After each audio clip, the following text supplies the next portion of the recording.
करापुकोट डडो दुर्छ महोत्सव तथा ऐतिहासिक चैतदशैं मेला 2077 को इस कार्यक्रम का सभापतित्व ग्रहण गरिदिनुको लागि यस क्रिएटिभ युथ क्लबका अध्यक्ष श्री चन्द्र प्रसाद गुरुङज्यूलाई सभापतिको आसन ग्रहण गरिदिनु न हार्दिक अनुरोध गर्दछु। त्यसै गरी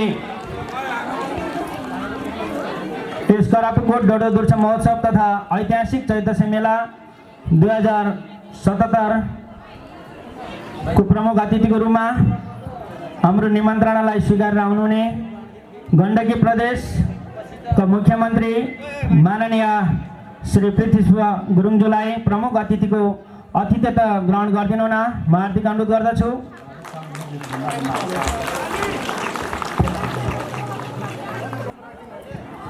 र विशिष्ट अतिथिको आसन ग्रहण गरिदिनुका लागि भूमि सम्बन्धी समस्या समाधान आयोगका जिल्ला अध्यक्ष श्री मोहन आर्य पौडेलज्यूलाई विशिष्ट अतिथिको आसन ग्रहण गरिदिनु न म हार्दिक अनुरोध गर्दछु।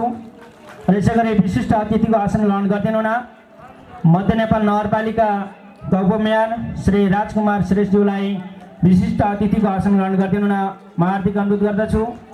र यसै गरी अतिथिको आसन ग्रहण गरिदिनुका लागि मध्य नेपाल नगरपालिका वडा नम्बर 8 का वडा अध्यक्ष श्री अमृत बहादुर तामाङज्यूलाई अतिथिको आसन ग्रहण गरिदिनु न म हार्दिक अनुरोध गर्दछु। र यसै गरी मध्य नेपाल नगरपालिका वडा नम्बर 6 का वडा अध्यक्ष श्री विष्णु भक्त पौडेलज्यूलाई अतिथिको आसन ग्रहण गरिदिनु न म हार्दिक अनुरोध गर्दछु।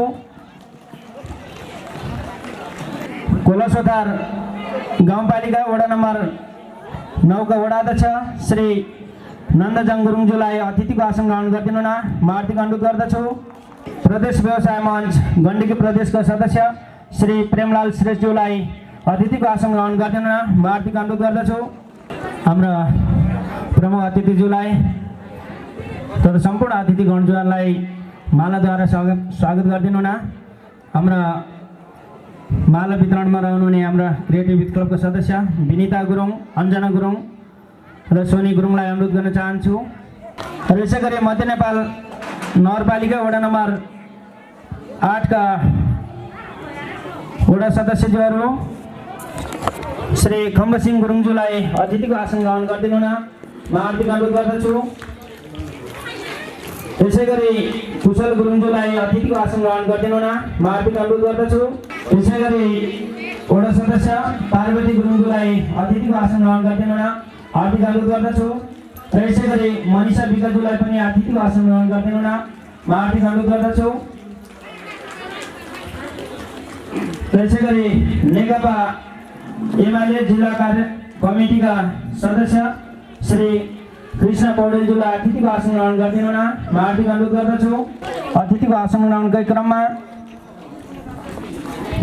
श्री डडो दुर्छ लमजुङ तमु समाज पोखराका अध्यक्ष श्री चीफ इन्सपेक्टर धनबहादुर गुरुङज्यूलाई अतिथिको आसन ग्रहण गरिदिनु न म हार्दिक अनुरोध गर्दछु। अतिथिको आसन ग्रहणको क्रमलाई यही थाँती राख्दै हाम्रो यस कार्यक्रमलाई सफल पार्नका लागि आउनुहुने सम्पूर्ण अतिथिगण हाम्रा महानुभावहरूलाई स्वागत मन्तव्यद्वारा स्वागत गरिदिनुका लागि यस क्रिएटिभ युथ क्लबका सक्रिय सदस्य श्री रामचन्द्र गुरुङज्यूलाई आफ्नो स्वागत मन्तव्य राखिदिनुका लागि म हार्दिक अनुरोध गर्दछु।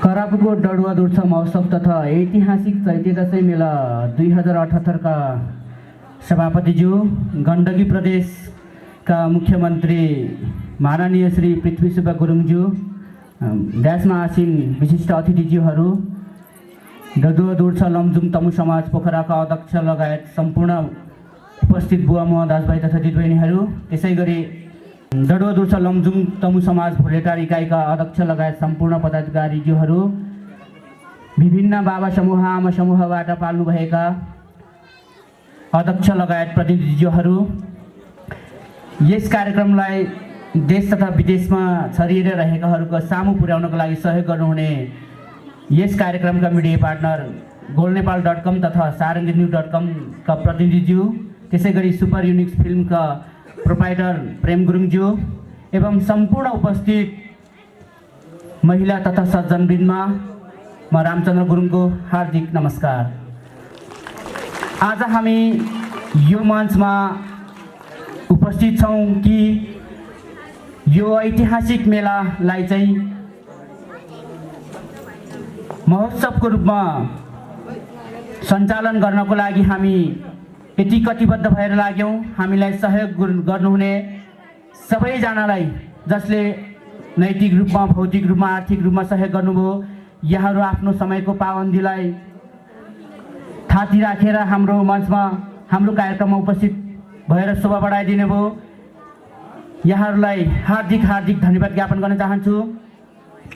यो गाउँ ठाउँ हामी खेलेको, रमेको, यहीँको चौतारीमा थकाइ मारेको, यहीँ चट्याङ पर्दा हामी डराएको, यहीँ कति हाम्रा माया पिरतीका दुःख सुख दुःखका कथाहरू कति अपुरा कति पुरा होलान्।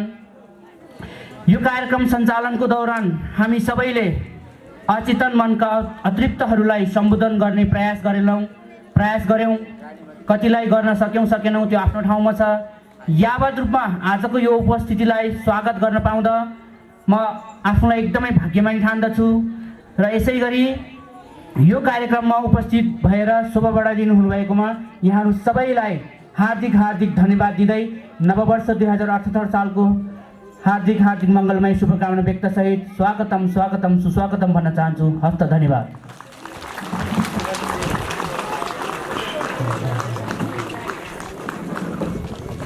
र यस कार्यक्रमलाई अगाडि बढाउने क्रममा कृपया सम्पूर्ण मञ्चवासीन महानुभावहरू र सम्पूर्ण उपस्थित महानुभावहरूलाई यथास्थानमा उभिएर राष्ट्रिय गाना गाई कार्यक्रमलाई अगाडि बढाउनको लागि म हार्दिक अनुरोध गर्न चाहन्छु।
धन्यवाद।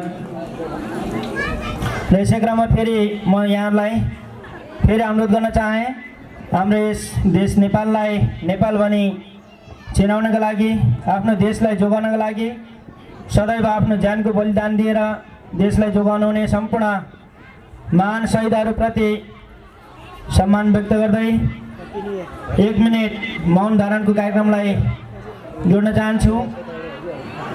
यथास्थानमा उभिएर 1 मिनेट मौन धारणको लागि अनुरोध गर्न चाहन्छु। सुरु।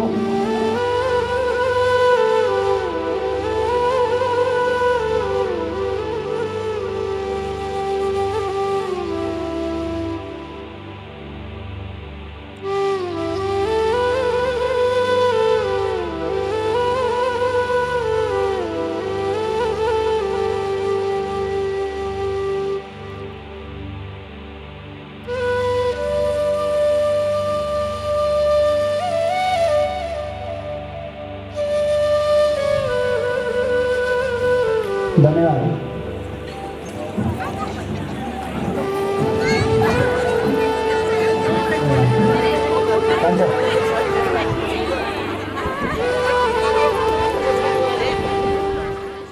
कार्यक्रमलाई औपचारिक रूपले उद्घाटन गरिदिनुका लागि आजको यस कार्यक्रमका मुख्यमन्त्री माननीय पृथ्वी गुरुङज्यूलाई अनुरोध गर्दै साथ दिनुहुनका लागि अध्यक्षज्यूलाई पनि अनुरोध गर्न चाहन्छु। दीप प्रज्वलन गरेर उद्घाटन गरिदिनुहुनका लागि म हार्दिक अनुरोध गर्न चाहन्छु। कृपया सम्पूर्ण महानुभावज्यूहरू तालीले स्वागत गरिदिनुहुनका लागि हार्दिक अनुरोध गर्न चाहन्छु।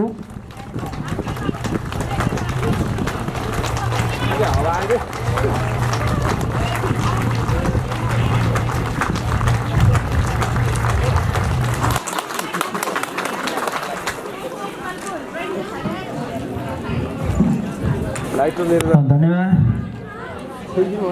यसै क्रममा अब हाम्रो कार्यक्रम औपचारिक रूपले उद्घाटन भइसकेको छ। आफ्नो मन्तव्य राखिदिनुहुनका लागि बृहत करापु खानेपानी समितिका अध्यक्ष एवं गुम्बा व्यवस्था समितिका अध्यक्ष समाजसेवी श्री भुवन सिंह गुरुङज्यूलाई आफ्नो भनाइ राखिदिनुहुनका लागि म हार्दिक अनुरोध गर्दछु। लामो समयदेखि हामीले परिकल्पना गर्दै आएको यो करापु डडुवा दुर्सा महोत्सवको छोटकरी एउटा प्रस्तुति हामीले दिन सक्यौँ। यो कोरोनाको दौरानको बेलामा हामीले विभिन्न सोचहरू राख्दै गर्दा पनि हामीले धेरै कुराहरू आँट्न सकेनौँ, गर्न सकेनौँ, पुर्याउन सकेनौँ। यसका लागि यो गाउँवासीको तर्फबाट म यहाँहरू आगन्तुकहरूलाई सबैप्रति म क्षमा प्रार्थी चाहन्छु। यो कार्यक्रम आयोजना गर्न जो तत्पर देखाउनु भयो, आँट गर्नुभयो, यसका लागि उहाँहरूप्रति म धन्यवाद ज्ञापन गर्न चाहन्छु र आभार व्यक्त गर्न चाहन्छु। हाम्रो यो ठाउँ, यो डडुवा दुर्सा भन्ने ठाउँ एउटा ऐतिहासिक गुरुङहरूको प्रमुख थलो, शुद्ध गुरुङहरू भएको प्रमुख थलो र यहाँका परम्पराहरू, यहाँका संस्कृतिहरू, यहाँका संस्कारहरू सबैका लागि नमुना लायक, सिक्न लायक, हेर्न लायक छन्। तर आज हाम्रो छोटो समयका अन्तरालमा हाम्रा सबै चिजहरू, हामीसँग भएका सबै आन्तरिक हाम्रा शक्तिहरू, जो हामीसँग भएका सिपहरू हामी प्रदर्शन गर्न नसकौँला, तर छोटो समयमा भए पनि हाम्रा केही रमाइला क्षणहरू उहाँहरूलाई हामी प्रदान गर्न सक्नेछौँ भन्ने म विश्वस्त छु। नयाँ वर्ष 2078 को मङ्गलमय शुभकामना व्यक्त गर्दै मेरो 2 शब्द यहीँ टुङ्ग्याउँछु। धन्यवाद।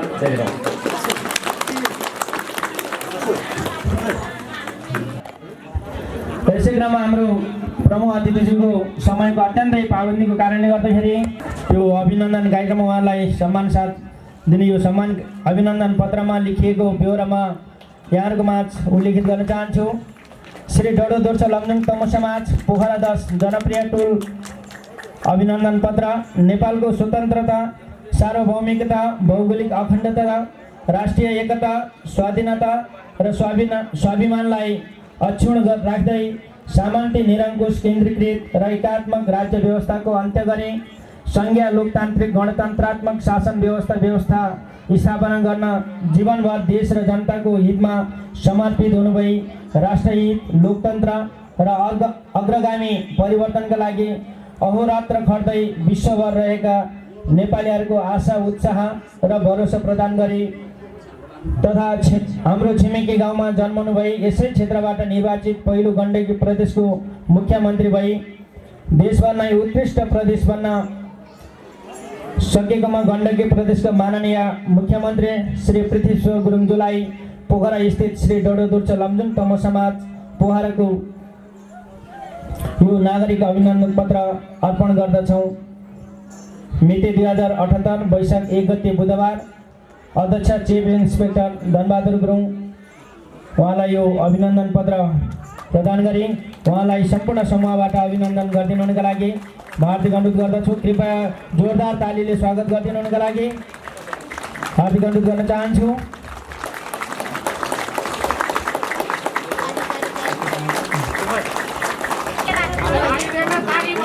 इन्डियन आर्मीमा सेवाविहीन भएपछि पेन्सन निस्केपछि डोडो दुर्चा लमजुङको यस क्षेत्रमा आफ्नो समाजसेवाको भूमिका निर्वाह गर्दै हाल पोखरा निवासी यसै डोडो दुर्चा गाउँको समाजसेवी सुल्तान मेजर बघान सिंह गुरुङजीको तर्फबाट पनि मुख्यमन्त्रीज्यूलाई अभिनन्दन कार्यक्रम रहेको हुँदा उहाँलाई पनि म अनुरोध गर्न चाहन्छु।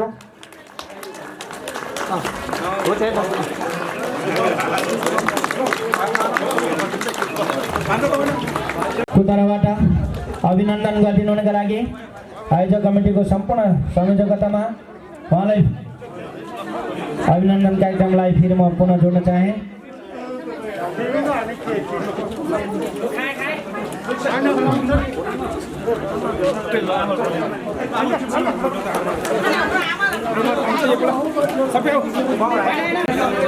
समाजसेवी सुल्तान मेजर बहान सिंह गुरुङज्यूको तर्फबाट अतिथिज्यूलाई नेपाली गुरुङहरूको पहिचान अनुसार नेपाली ढाका टोपी लगाएर उहाँको तर्फबाट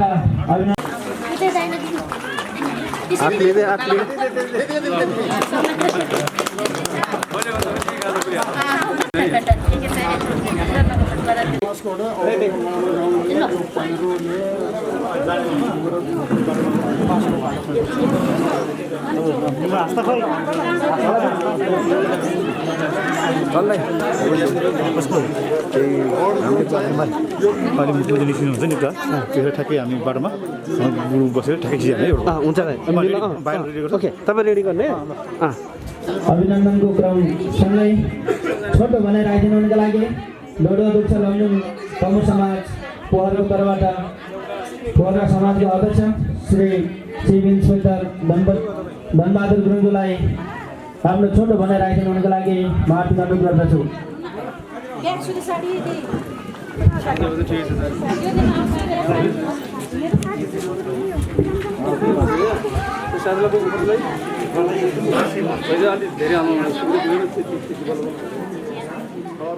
महोत्सवको सभाध्यक्षज्यू, हाम्रो यस गण्डकी प्रदेशका मुख्यमन्त्री माननीय श्री पृथ्वी गुरुङज्यू, विशेष अतिथिज्यूहरू, सुरक्षा कर्मीज्यूहरू, पत्रकार मित्रहरू, श्री भलेटार डोडो दुर्चा समाजका भलेटार समाजका अध्यक्षज्यू र सम्पूर्ण समाज, साथै क्रिएटिभ युथ क्लबका सम्पूर्ण सदस्यज्यूहरू, श्री डोडो दुर्चाका बाबा आमा, दाजुभाइ दिदीबहिनी, साथै पोखरा श्री डोडो दुर्चा लमजुङ तमु समाज पोखराका सम्पूर्ण सदस्यज्यूहरू, साथै अन्य विभिन्न संस्थाबाट पाल्नु भएका सम्पूर्ण पदाधिकारीज्यूहरू र मध्य नेपाल नगरपालिकाका प्रतिनिधिज्यूहरूलाई म श्री डोडो दुर्चा लमजुङ तमु समाज पोखराको तर्फबाट म सिआई धनबहादुर गुरुङको तर्फबाट तपाईँलाई भेरी गुड आफ्टरनुन अनि नमस्ते भन्न चाहन्छु। यो आज हाम्रो ऐतिहासिक कर्पुकोट डोडो दुर्चा महोत्सवमा क्रिएटिभ युथ क्लबले अत्यन्तै महत्त्वपूर्ण कार्य सञ्चालन गरेको छ। यो कार्य गर्नलाई हाम्रो मध्य नेपाल नगरपालिकाको सहयोगमा सहकार्यमा उहाँले गर्नुभएको कामलाई हामीले अत्यन्तै महत्त्वपूर्ण ठानेका छौँ र यो महोत्सव गर्नुको कारण नै हाम्रो डोडो दुर्चा गाउँलाई चाहिँ नै एउटा टुरिज्मको स्पोट बनाउने र लोकल टुरिज्म स्पोट बनाउनको लागि यसले एकदम सहकार्य पुर्याउँछ भनेर त्यसै कारणले क्रिएटिभ युथलाई म डोडो दुर्चा लमजुङ तमु समाजको तर्फबाट मुरी धन्यवाद दिन चाहन्छु। र हाम्रो आजको प्रमुख अतिथि माननीय मुख्यमन्त्रीज्यूले यो मेलाको लागि अमूल्य समय दिएर आउनुभयो र उहाँले त्यो अमूल्य समयलाई उहाँलाई पनि मुरी धन्यवाद दिन चाहन्छु। र उहाँकै पालोमा प्रदेश सरकारले हाम्रो यो गाउँको यो ठुलो गाउँलाई भनेर 50 लाख रुपियाँ चाहिँ उहाँले अनुदान दिनुभएको छ प्रदेश सरकारबाट। त्यसको लागि पनि हामी सम्पूर्ण डोडो दुर्चा लमजुङवासीले तपाईँलाई मुरी धन्यवाद दिन चाहन्छौँ। र आजको तपाईँको यो प्रस्तुतिले, तपाईँको आजको प्रेजेन्टले गर्दाखेरि हाम्रो गाउँको एकदम शोभा पुर्याएको छ र यो स्वभावले चाहिँ तपाईँलाई हामी डोडो दुर्चावासीले कहिले पनि बिर्सेको छैन भन्दै त्यसकै कारणमा हाम्रो अर्को मध्य नेपाल नगरपालिकाको सहकार्यमा यो हाम्रो यो मेला सञ्चालनलाई 5 लाख दिनुभएको छ। मध्य नेपाल नगरपालिकाले पनि हामी श्री डोडोदुर्सावासीले मुरी मुरी धन्यवाद दिन चाहन्छु भन्दै लास्टमा श्री डोडोदुर्सा लमजुङ पोखरा समाज चाहिँ यहाँ सधैँ हरेक वर्ष आएको छ।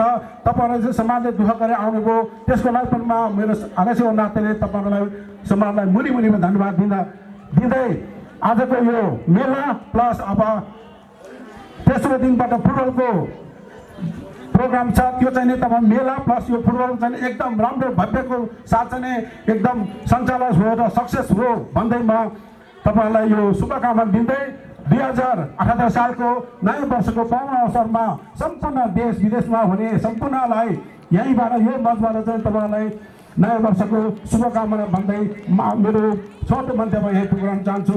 जय क्रिएटिभ युथ क्लब, जय श्री डोडोदुर्सा लमजुङ। Thank you.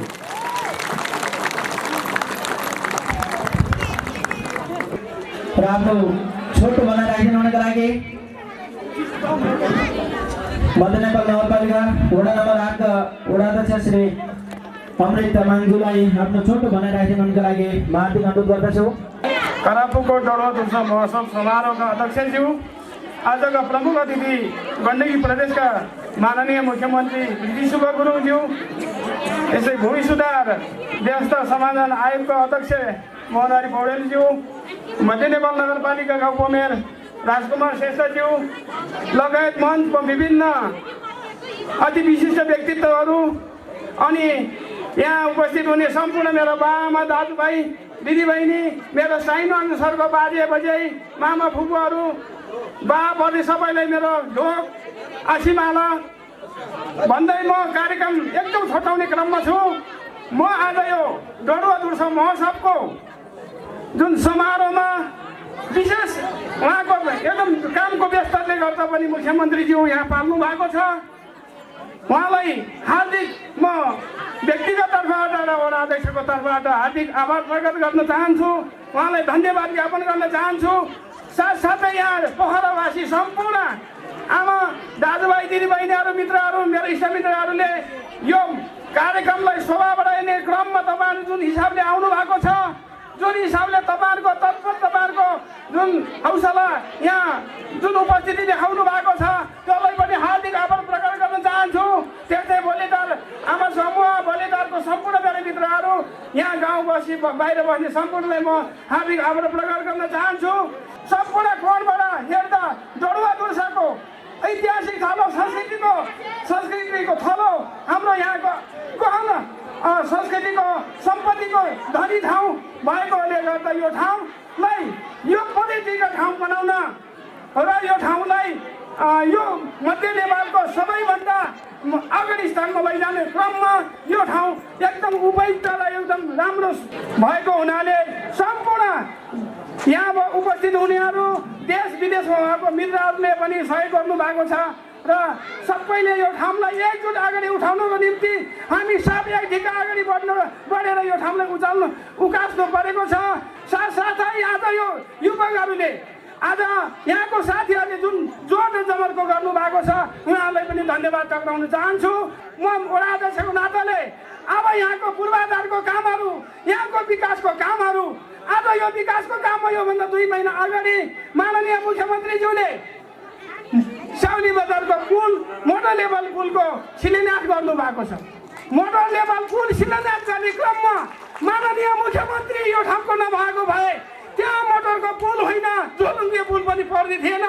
माननीय मुख्यमन्त्रीज्यू यहाँ भएको कारणले यो ग्राउन्डमा 50 लाख पार्नु भएको छ। यो 50 लाख रुपियाँ पार्न मुख्यमन्त्री नभएको भए 50 पैसा पनि पर्ने थिएन। यो क्रममा मुख्यमन्त्रीज्यूलाई म ध्यान आकर्षण गर्न चाहन्छु। यो ठाउँलाई रत्नशाला बनाउने जुन अध्यक्षको जुन सोच सपना छ त्यसलाई साकार पार्नुहुनेछ भन्ने मैले विश्वास गरेको छु।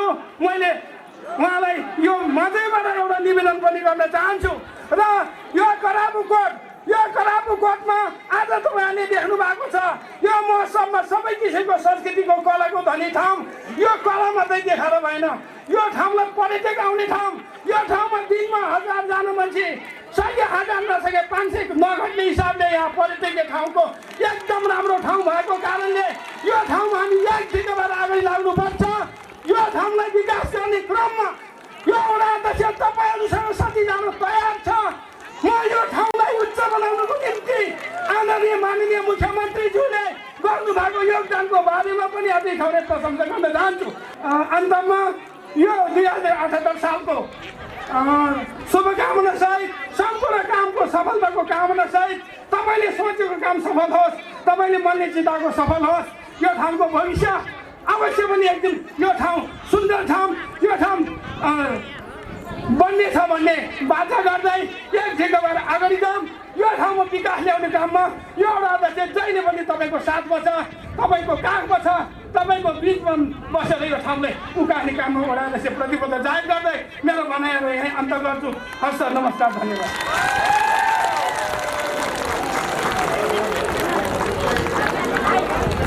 डोडो दुर्छा भोलेटार तब समाजको तर्फबाट आफ्नो भनाइ राखिदिनु हुनुको लागि आदरणीय बेना खम्बसिंह गुरुङज्यूलाई आफ्नो छोटो भनाइ राखिदिनु हुनुको लागि म हार्दिक अनुरोध गर्दछु। अहिलेको महोत्सवको बारेमा धेरै राम्रो भयो, हामी धेरै खुसी भयो।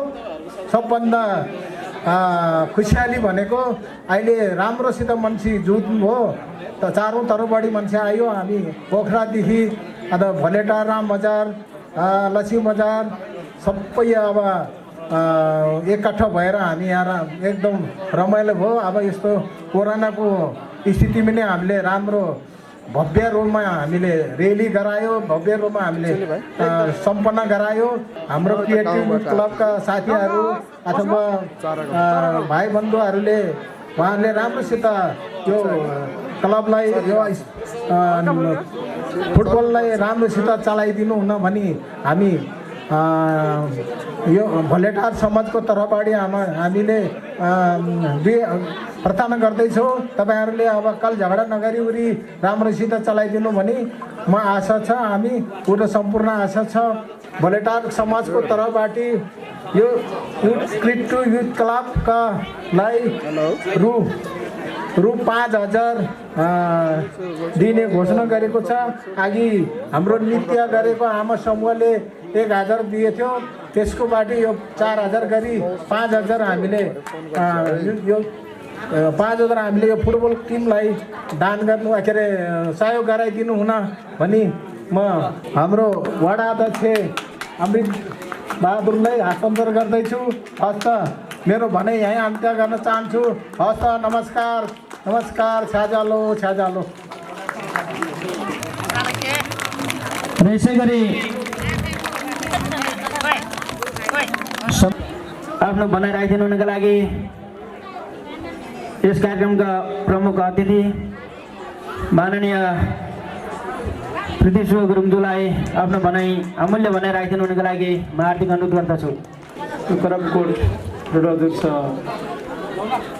चैते दशैं महोत्सवका अध्यक्ष चन्द्रप्रसाद गुरुङज्यू, यस नगरपालिकाका उपप्रमुखज्यू, भूमि समस्या समाधान आयोगका जिल्ला अध्यक्ष मोहनज्यू, मञ्चमा रहनुभएका सबै पोखरा डोडो दुर्सा समाजका बाबा समूहका अध्यक्ष, आमा समूहका अध्यक्ष, भोलेटार डोडो दुर्सा तम समाजका अध्यक्ष, 23 समाजको आमा समूहको अध्यक्ष, यो सबै घ्याब्रे समाजको, यो लामा समाजको समुदायको, या घाटु समुदाय र सोरठी र चरित्र समुदायका सबै गुरुहरू, सबै कलाकार साथीहरू, आदरणीय दाजुभाइ दिदीबहिनीहरू, यो समाजको अग्रज र आदरणीय मामा सुबेदार मेजर बखाने गुरुङ लगायतका सबै आदरणीय बाहरू, मामाहरू, दाजुभाइहरू र उपस्थित सम्पूर्ण पत्रकार साथीहरू, म धेरै वर्षपछि घ्याब्रेहरूको यो नाच देख्दैछु। त्यो कुरा चाहिँ तपाईँको के अरे उहाँको चरण भन्छ कि ताल भन्छ के को नाच चाहिँ आज पहिलोपटक देखेँ। मलाई साह्रै गर्व लाग्छ घ्याब्रेहरूको नाच हेर्न पाउँदाखेरि। यो हाम्रो ठुलो सम्पत्ति हो, सम्पदा हो। धेरै गाउँमा चाहिँ यो लोक हुन थालिरहेका छ। पूर्वका गुरुङहरूलाई घ्याब्रे भने के हो थाहै छैन। पहिले त लामा भनेको पनि थाहा थिएन, आफ्नो भाषा भनेको पनि थाहा छैन, सोरठी भनेको पनि थाहा छ, घाटु भनेको के पनि थाहा छैन। त यो हाम्रो पहिचान हो। म सानो बच्चा हुँदाखेरि गाउँमा बस्दाखेरि को चाहिँ झजलको आयो आज धेरै गाउँमा चाहिँ घाँटोहरू लोप भइरहेको छ। म यसो हेरेको बेला घाँटो गुरुहरू सायद मेरै उमेरको चाहिँ धेरै मान्छेहरू देखेँ मैले। नयाँ युवाहरू चाहिँ कोही पनि देखेन घाँटोको कुरा, घाँटोको गुरुहरू। अब यो लोप हुनेको हो कि यहाँ पनि, त्यो चाहिँ चिन्ता लागिरहेको छ। त्यस कारणले चाहिँ गुरुहरूले चाहिँ नयाँ युवाहरूलाई पनि सिकाउने काम गर्नु पऱ्यो। त्यो चाहिँ तपाईँको पुस्तान्तरण हुँदै जानुपर्छ, एउटा पुस्ताबाट अर्को पुस्तामा सर्दै जानुपर्छ। सरेन भने यो चाहिँ हाम्रो पहिचान लो भएर जान्छ। त्यस पछाडि गुरुङ भनेको हो, तामाङ भनेको, राई लिम्बू भनेको सबै एउटै अनुहारको त हो, कसरी थाहा पाउनु? त्यस कारण हामीलाई यो चाहिँ गुरुङ भनेर चिन्ने त हाम्रो भाषाले हो, हाम्रो संस्कारले हो, हाम्रो संस्कृतिले हो। हाम्रो चाहिँ यो सबै चाहिँ जे चाहिँ तपाईँको कर्मकाण्डीय चाहिँ तौर तरिकाहरू छन्, चालचलन छन्, यसले हामीलाई चिनाउने, हाम्रो आफ्नो इतिहासले हामीलाई चिनाउने, यो सबै चिजहरू लोप हुँदै गइरहेको सन्दर्भमा आज म डडुवाका दाजुभाइ दिदीबहिनीहरू सबैलाई चाहिँ धेरै धेरै धन्यवाद दिन चाहन्छु। कमसेकम डडुवा चाहिँ गुरुङ गाउँमा मात्रै यस्तो एउटा गाउँ हो जहाँ चाहिँ घाँटोको दुइटै चाहिँ के अरे घाँटोहरू, सती घाँटो पनि भन्छौँ हामी, बाह्रमासी घाँटो त्यो पनि यहीँ छ, कृष्ण चरित्र पनि यहीँ छ, सोरठी पनि यहीँ छ। कृष्ण चरित्र सोरठी सँगसँगै एउटै गाउँमा भएको गाउँ सायद यही गाउँ होला भन्ने लाग्छ मलाई, मैले धेरै ठाउँ सुनेकै छु। सती घाँटो कोही ठाउँमा कसाउमा सती घाँटो छ, उहाँ सिङ्दीमा चाहिँ बाह्रमासी छ, यहाँ चाहिँ अरू ठाउँमा छ, अरू ठाउँमा त लोभै भइसक्यो। त्यो पहिलेको चाहिँ सुन्थरा भन्थ्यो होइन, कोमलोङ चरगाउँ भोजे मुख्यम घाउरोमा कहीँ पनि छैन घाँटो। टक्सारमा गत वर्ष हुन्थ्यो, अहिलेदेखि सही सकियो। त्यसको ढुकढुकी एउटा यहाँ छ। अहिले एउटा पुरानो गाउँ चाहिँ तपाईँ भुजुङमा छ, एउटा चाहिँ सिङ्दीमा छ भने, अरू ठाउँमा कति धेरै ठाउँमा चाहिँ तल गाउँमा कहीँ पनि छैन। तर इतिहास तपाईँले चाहिँ बचाएर राख्नु भएको छ, पहिचान तपाईँले बचाएर राख्नु भएको छ। यो चाहिँ हाम्रो ठुलो सम्पत्ति। यस्तो महोत्सवले यस्तो पहिचानहरूलाई चाहिँ संरक्षण गर्नको लागि मान्छे अग्रसर हुने, मान्छेलाई प्रेरणा दिने काम चाहिँ गर्नुपर्छ। हाम्रो यो हरेक वर्ष यसलाई चाहिँ प्रभावकारी ढङ्गले चाहिँ सञ्चालन गर्न सकियो भने हाम्रो यो पहिचानको चाहिँ यी सम्पत्तिहरू त्यो भोलिको हाम्रो पुस्ताले पनि हेर्न पाउने गरेर, घाँटो के हो हेर्न पाउने गरेर, सोरठी या चाहिँ चरित्र के हो भनेर हेर्न पाउने गरेर, या घ्याब्रेको हो, लामाको हो, उनीहरूले के गर्छ, किन चाहियो तिनीहरू, त्यो विद्या हामीलाई किन चाहियो भन्ने कुरा चाहिँ भोलिको पुस्ताले पनि देख्न पाउने गरेर हामीले यसलाई जीवित राख्नुपर्छ, यसलाई संरक्षित गर्नुपर्छ। त्यो अभियानमा चाहिँ हामीले सरकारको तर्फबाट कहीँ न कहीँ धेरै ठाउँहरूमा चाहिँ हामीले यो संस्कृति संरक्षणको चाहिँ अभियानहरू सञ्चालन गरिराखेका छौँ। तर कतिपय गुरुङगाउँहरू हाम्रो चाहिँ मेसो पनि धेरै छैन हाम्रो होइन, हामीले ती ठाउँहरूसँग हाम्रो चाहिँ हामीलाई जोड्न सकेका छैन, हाम्रो यो चाहिँ संरक्षणको अभियानलाई जोड्न सकेका छैन। गण्डकी प्रदेश सरकार चाहिँ आइसके पछाडि गण्डकी प्रदेश सरकारको पहिलो मुख्यमन्त्रीको हैसियतले मैले के भने, हाम्रो गाउँमा रहेको हाम्रो संस्कृतिको संरक्षण गरेर हाम्रो प्राकृतिक चाहिँ रूपमा सुन्दर गाउँहरू छन् त्यसलाई चाहिँ तपाईँले अधिकतम रूपमा हामीले उपयोग गरेर हाम्रो स्रोत र साधन, हाम्रो परिश्रम, हाम्रो मेहनत सबै लगाएर राम्रो सुन्दर गाउँहरूलाई चाहिँ तपाईँको संस्कृतिको संरक्षण गर्ने, हाम्रो संस्कृतिलाई हाम्रो समृद्धिको अभियानसँग जोड्ने, हाम्रो आम्दानीसँग जोड्ने, हाम्रो चाहिँ विकाससँग जोड्ने र हाम्रो जो पहिचान छ, हाम्रो चाहिँ यहाँको जुन ठाउँ छ, प्रकृतिले दिएको जुन चाहिँ ठाउँहरू छन्, हाम्रो पैबो होला, हाम्रो गुम्बा होला, यी ठाउँहरूलाई चाहिँ हाम्रो मन्दिरहरू होला, त्यसलाई संरक्षण गरेर त्यसलाई हाम्रो समृद्धिसँग जोड्ने, हाम्रो पर्यटनसँग जोड्ने, पर्यटनले हाम्रो चाहिँ के अरे जीवनमा समृद्धि ल्याउँछ भन्ने चाहिँ हामीले चाहिँ धेरै सुनेकै कुरा हो। हामीले त्यो काम गरिरहेकै छौँ। त्यस कारणले तपाईँहरूको यो गाउँमा हामीले धेरै 308वटा होमस्टेहरू चाहिँ छ गण्डकी प्रदेशमा, जहाँ चाहिँ अब टुरिस्ट भनेको, पर्यटक भनेको सेतो छालाको मान्छे मात्रै होइन रहेछ भनेको अहिले पुष्टि भयो। अहिले धेरैभन्दा धेरै पोखरामा आउने चाहिँ के अरे पर्यटकहरू गोरा छालाका छैनन्, नेपाली छन्, धेरैभन्दा धेरै भारतीय छन्, चाइनिज छन्। त्यस कारणले चाहिँ तपाईँको त्यो पुरानो चाहिँ जो चाहिँ हाम्रो सोचाइ थियो त्यसलाई चाहिँ अन्त्य गरेर अब चाहिँ धेरै मान्छेहरू अहिले म अस्ति लङ्गोमा गएँ, कास्कीको गुरुङ भाषामा लङ्गो भन्छ, लङ्गो गाउँमा गएको, त्यहाँ एकै दिनमा 300-400 मान्छेहरू, पोखराका मान्छेहरू आउने जाने गर्दो रहेछ। मान्छे चाहिँ अटाइ नअटाइ हतारो छ मान्छेहरू चाहिँ खाना पकाएर खुवाउनको लागि। अनि त्यो पर्यटन त्यो गाउँमा पुगेपछि त्यो गाउँको चाहिँ गुल्जार भयो कि भएन, त्यो गाउँको विकास भयो कि भएन, त्यो गाउँको गरिबी हट्यो, त्यो गाउँको बेरोजगारीको समस्या हट्दै गयो, त्यो गाउँको उत्पादनले चाहिँ बजार पायो, त्यहाँको ठुलो चियाबारी हेरेर चाहिँ मान्छेहरू आउँछ, त्यहाँको चाहिँ होमस्टेहरू चाहिँ तपाईँको कुनै रिसोर्टभन्दा कुनै 5 स्टार होटलभन्दा कम चाहिँ के अरे सफा छैन, धेरै सफा छ, राम्रो छ। त्यस कारणले चाहिँ त्यस्तो चाहिँ ठाउँहरू, त्योभन्दा अगाडि पनि म एउटा कार्यक्रममा घालीगाउँ गएको थिएँ। घालीगाउँमा पनि हरेक दिन 300 म जाँदै बेलामा पनि हामीले सुत्ने ठाउँ नपाएर केही मान्छेहरू भुजुङतिर पठाएको, करिब 300-400 जना मान्छेहरू अटाउन सक्छ त्यहाँको होमस्टेमा। यो चाहिँ हामीले गरेपछि हुँदो रहेछ भन्ने कुरो देखिएको छ। गण्डकी प्रदेश सरकारले 308वटा गाउँमा होमस्टेहरू सञ्चालन गरेका छ। सबै गालीगाउँ जस्तो छैन, सबै स्याङ्जाको सिरुबारी जस्तो छैन, सबै घान्द्रुक जस्तो छैन, सबै धम्पुस र सबै लङ जस्तो छैन, सबै बन्दीपुर जस्तो छैन। तर यिनीहरू चाहिँ धेरै प्रचार प्रसार भएर चाहिँ लमजुङको राइनसकोट, काउडे पानी लगायतको होमस्टेहरूमा यति धेरै मान्छेहरूको आवजात भइरहेछ। त्यो ठाउँमा चाहिँ दिदीबहिनीहरूको चाहिँ थैलीमा अब पैसा भरिन थाल्यो। 1 महिनामा चाहिँ लाख, 1.5 लाख, 2 लाख, 3 लाख स्थिति हेरेर 50-60 हजार चाहिँ कमाउने स्थिति बनिसक्यो। त्यो चाहिँ सरकारले चाहिँ बाटो देखाउनु पर्दो रहेछ जनतालाई। हामीले चाहिँ होमस्टेको चाहिँ अभियान चाहिँ सञ्चालन नगरेको यो सम्भव थिएन। मैले यो होमस्टेको चाहिँ व्याख्या गरेको कारण के भने यो चाहिँ डडुवामा पनि यहाँ होमस्टे सञ्चालन हुन सक्छ। प्राकृतिक रूपले पनि एकदम सुन्दर गाउँ हो यो।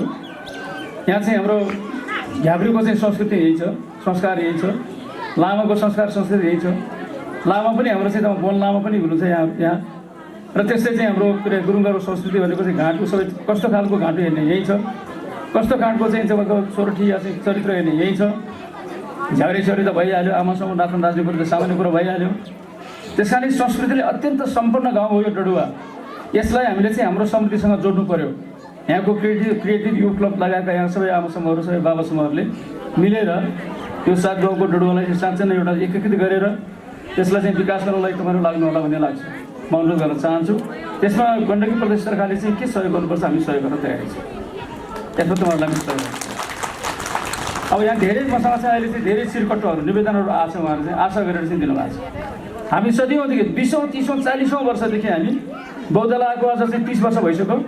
त्यो बौद्धल कालमा चाहिँ अब पञ्चायतको बौद्धला आएपछि चाहिँ धेरै विकास हुन्छ भन्ने जनताको आशा थियो। तर विकासले धेरै गति लिन सकेन। यो सङ्घीय शासन प्रणाली आएपछि 3 वर्षभित्र नयाँ संविधान आइसके पछाडि विकासको यति रफ्तार अगाडि बढाएको छ, यसलाई हामीले चाहिँ व्याख्या गर्न सकिरहेकै छैन। हरेक चाहिँ गाउँ गाउँमा चाहिँ मोटर बाटो बनिरहेको छ। हरेक खल्सीमा चाहिँ हामीले मोटर चल्ने पुल बनाउँदैछौँ।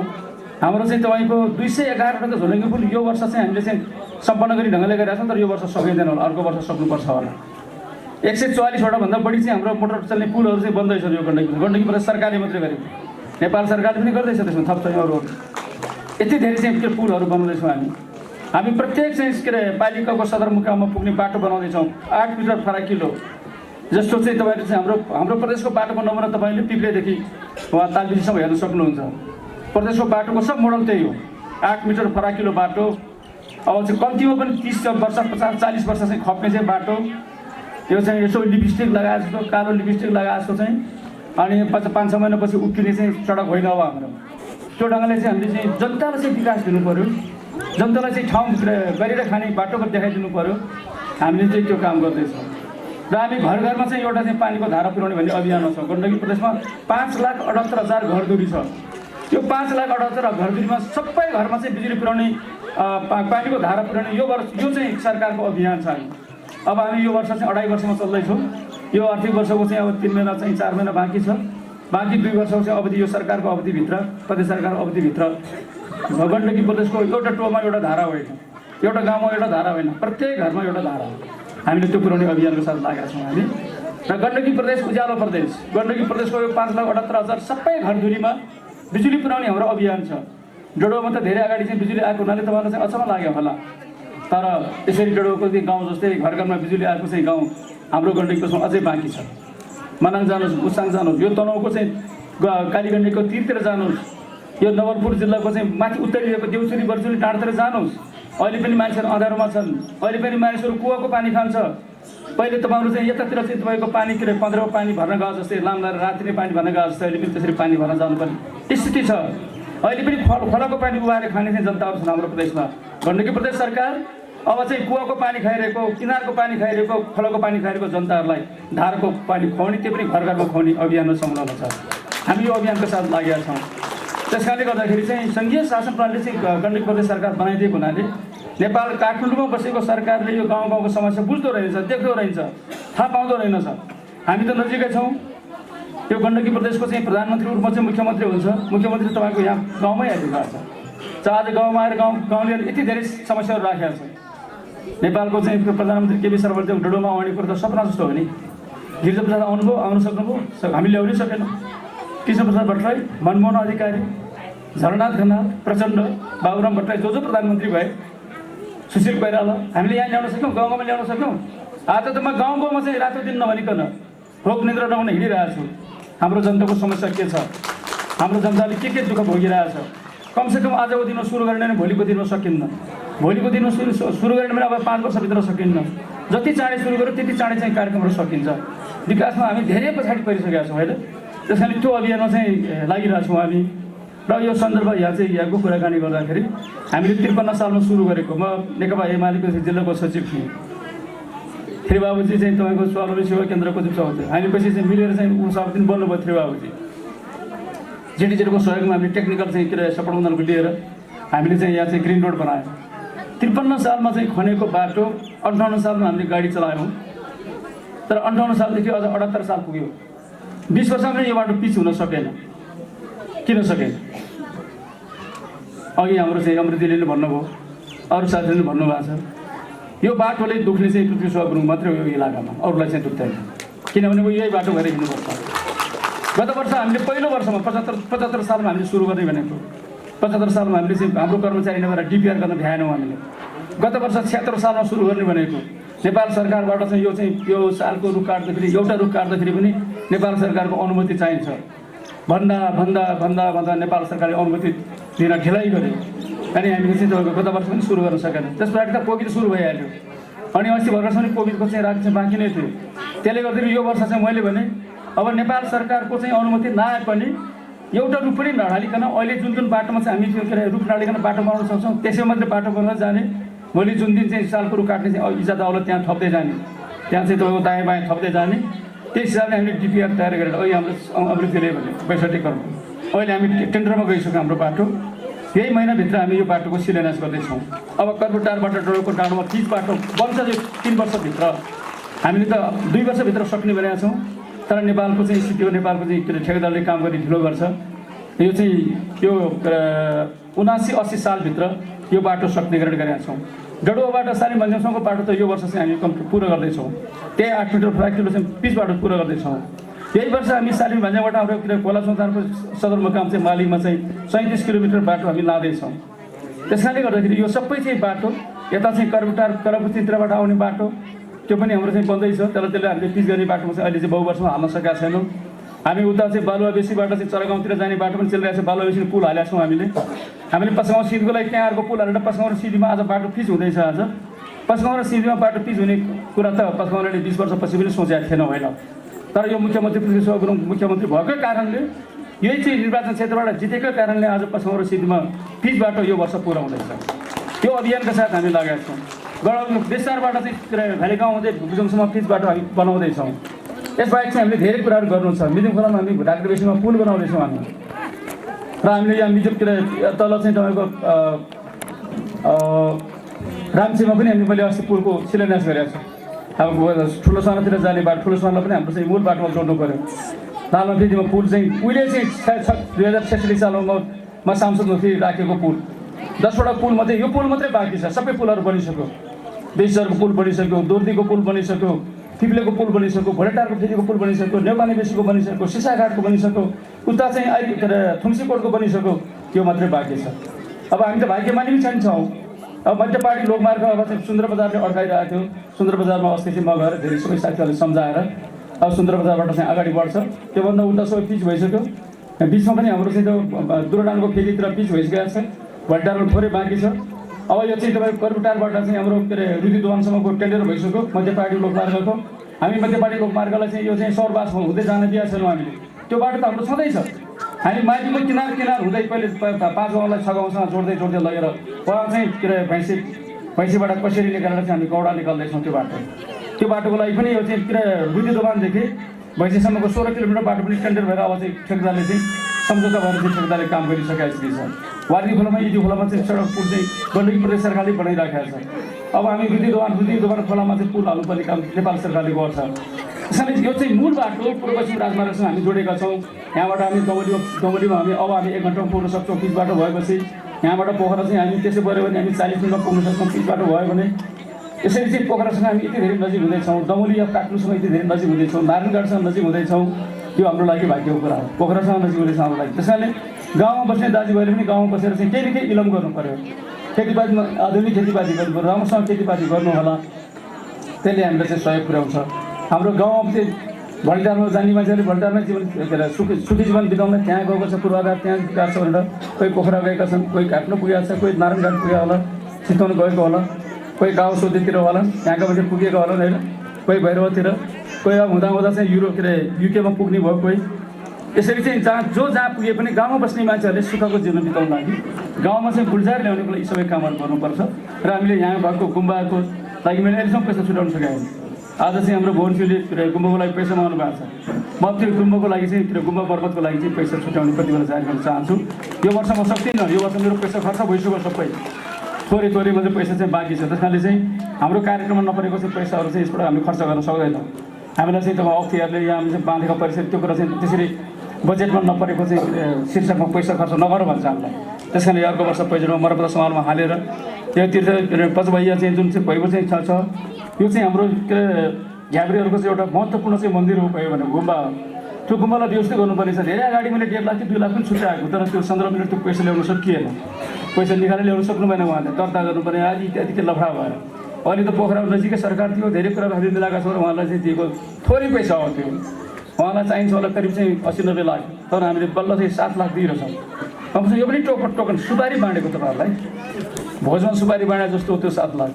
प्रतिनिधित्व गुरुले सक्यो भने 7 लाख दिने मान्छेले 70 लाख पनि दिन सक्छ भन्ने कुरा चाहिँ बुझ्नुपर्छ। उसले आफ्नो चाहिँ थैली चाहिँ साम्रो भएको हुनाले मात्रै 7 लाख दिएको। हामी यो सबै कामहरू गर्दैछौँ। कुनै चाहिँ हाम्रो चाहिँ मेरो चाहिँ तर्फबाट कुनै चाहिँ के अरे पक्ष विपक्षको कुरा छैन, कुनै मुलाइजाको कुरा छैन।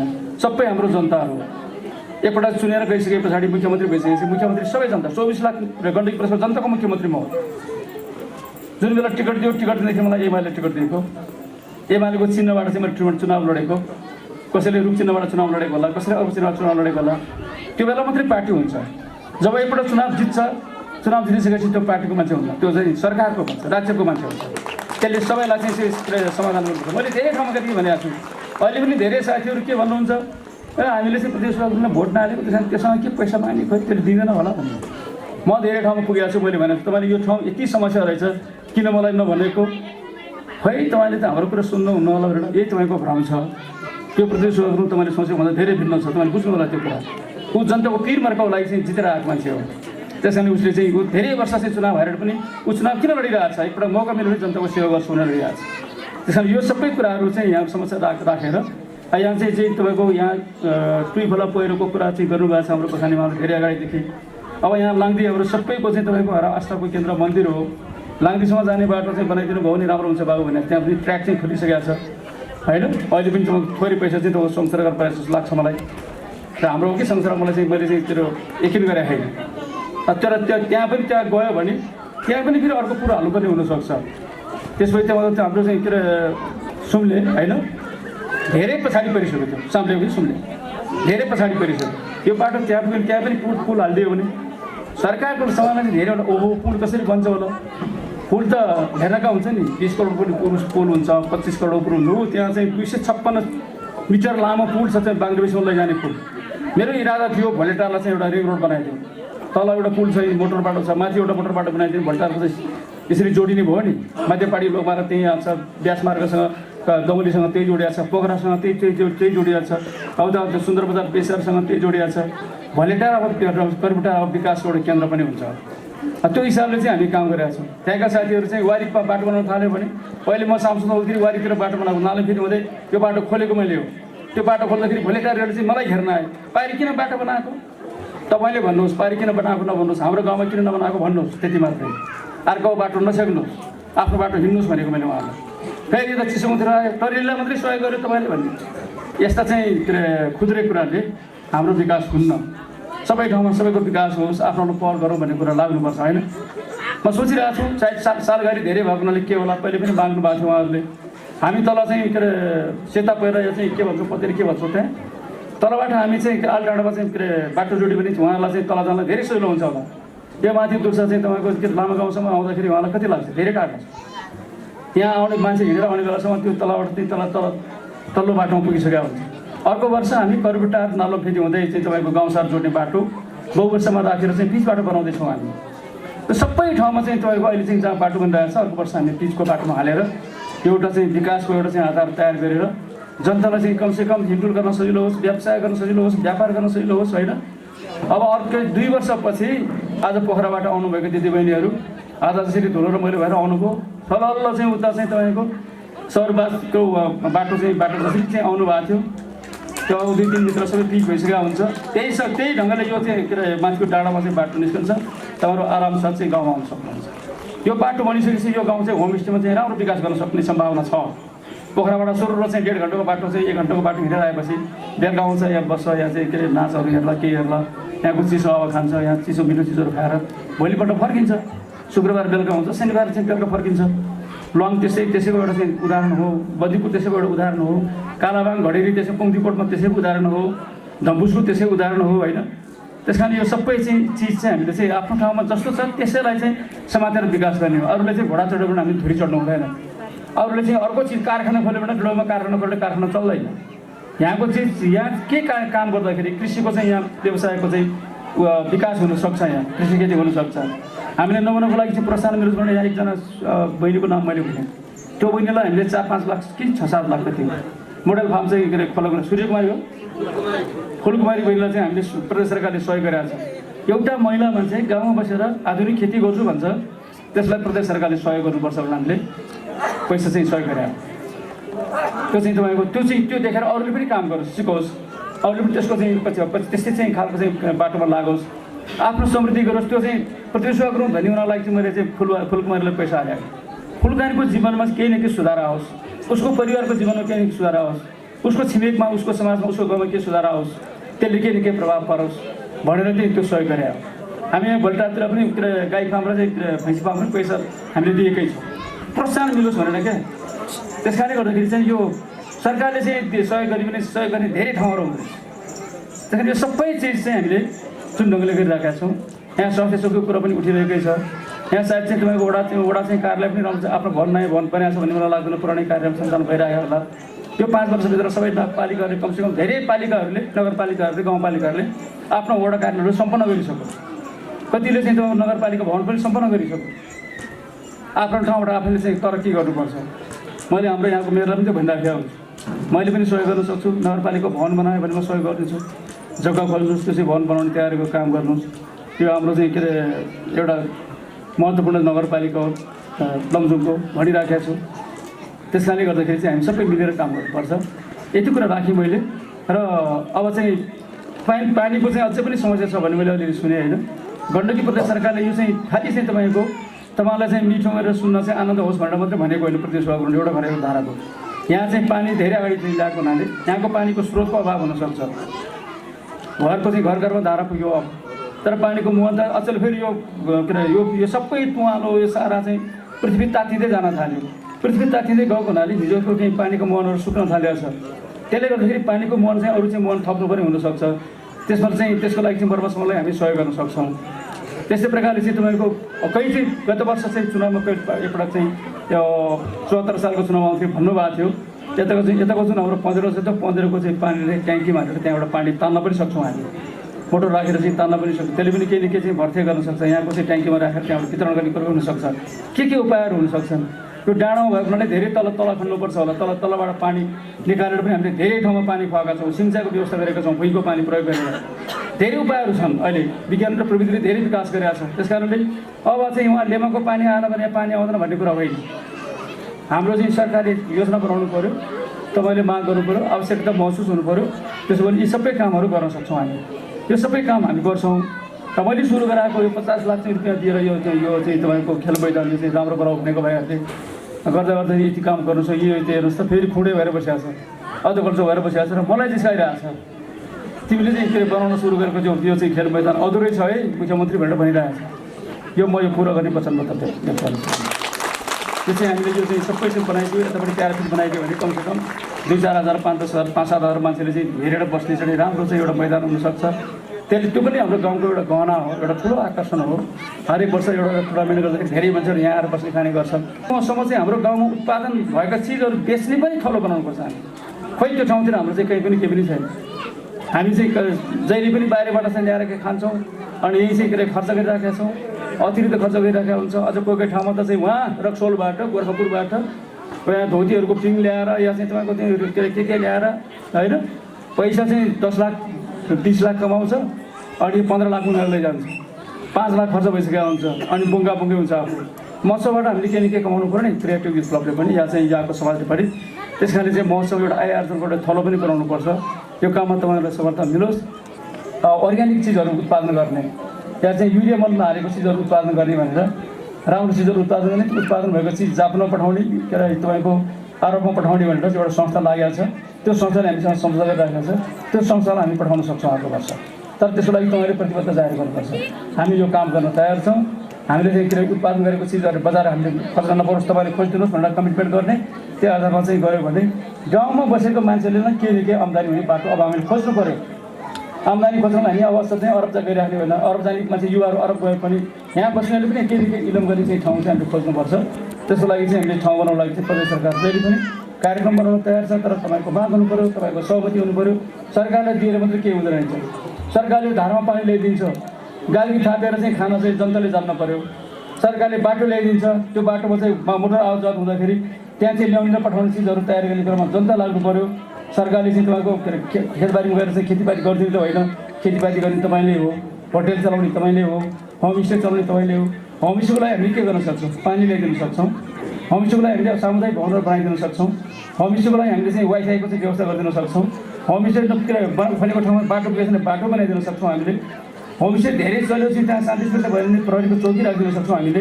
हामीले गर्नुपर्ने गर्ने चिजहरू यिनीहरू, तर इलम गर्ने त तपाईँको हो नि, जनताको हो नि। उद्यम गर्ने त जनताको काम हो। त्यस कारणले गर्दाखेरि आफ्नो सिप जागर सबै देखाएर चाहिँ पैसा कमाउने काम चाहिँ हाम्रो हो। त्यस कारण चाहिँ हामीले हाम्रो चिजलाई बेच्न पनि सक्नुपर्छ। आजको दुनियाँमा प्रचार ठुलो कुरा छ।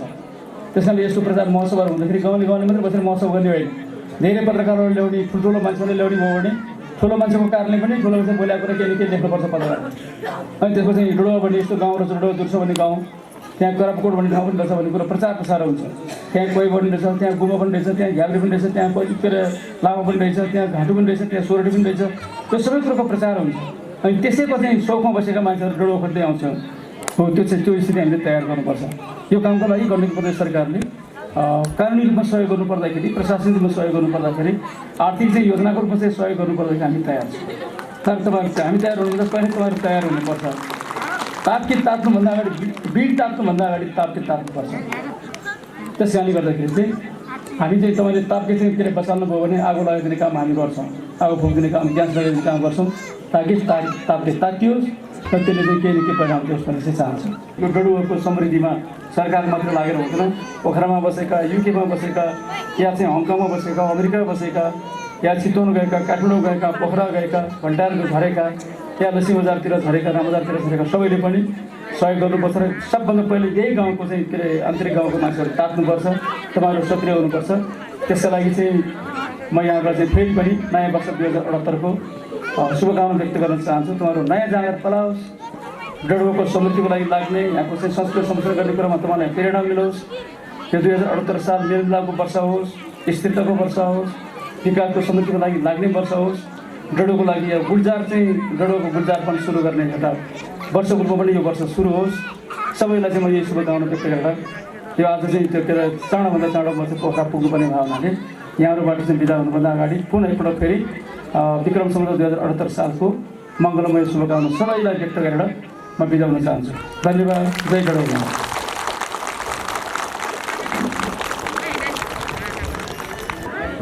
हाम्रो प्रमुख अतिथिज्यूलाई मायाको चिनो प्रदान गर्ने कार्यक्रम रहेको छ।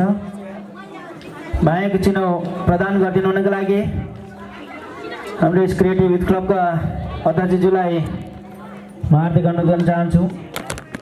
त्यसै गरी वडा अध्यक्षज्यूलाई पनि मायाको चिनो प्रदान गर्नको लागि सहयोग गरिदिनु हुनको लागि म हार्दिक अनुरोध गर्न चाहन्छु। यस क्रिएटिभ युथ क्लब मध्य नेपाल 8को तर्फबाट मायाको चिनो प्रदान गर्दै हुनुहुन्छ हाम्रा अध्यक्षज्यू र दुवै अध्यक्षज्यूहरूबाट। त्यस लगतै हामी डोडो दुर्छ भोलेटार आमा समूहको तर्फबाट साङ्गीतिक कोशीले पसिन गइरहेका छौँ, स्वीकार्नु होला। भोलेटार डोडोदुर्चा आमा समूहको तर्फबाट यो साङ्गीतिक कोसेली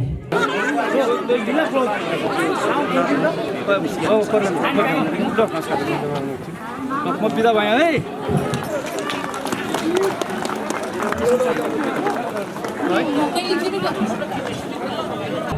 गर्नु फेरि अर्को यस मध्य नेपाल नगरपालिका वडा नम्बर 8 हरिकोशी हाल पोखरा 12 स्थित वीरबहादुर गुरुङ उहाँका सुपुत्र छोरा रु 10,000 रुपियाँ यस क्रिएटिभ युथ क्लबलाई सहयोग प्राप्त भएको छ। यो सो रकम पनि प्रदान गरिदिनुको लागि इन्सपेक्टर चिफ इन्सपेक्टर धनबहादुर गुरुङज्यूलाई हस्तान्तरण गरिदिनुको लागि म हार्दिक अनुरोध गर्न चाहन्छु। हरिकोशी साबिक करापु गाविस वडा नम्बर छोरा रोहित गुरुङ हाल युके उहाँको सपरिवारको तर्फबाट रु 50,000 रुपियाँ यस क्रिएटिभ युथ क्लबलाई सहयोग प्राप्त भएको छ। उहाँको परिवारलाई हार्दिक धन्यवाद ज्ञापन गर्न चाहन्छौँ। र यसै गरी हाम्रो यस क्रिएटिभ युथ क्लबको फुटबल खेल सञ्चालनको क्रममा म्यान अफ द म्याचको रूपमा ट्रफी प्रदान गरिदिनुको लागि यो रु 5,000 रुपियाँ सहयोग प्राप्त भएको छ। सहयोग गर्ने महानुभाव हुनुहुन्छ हाम्रा क्रिएटिभ युथ क्लबका सदस्य रवि गुरुङ उहाँले हाल दुबई उहाँको तर्फबाट रु 5,000 सहयोग प्राप्त भएको छ। सो रकम प्रदान गरिदिनुको लागि उहाँका बुवा मिनबहादुर गुरुङज्यूलाई अनुरोध गर्न चाहन्छु। ग्रहण गरिदिनुको लागि अध्यक्षज्यूलाई अनुरोध गर्न चाहन्छु।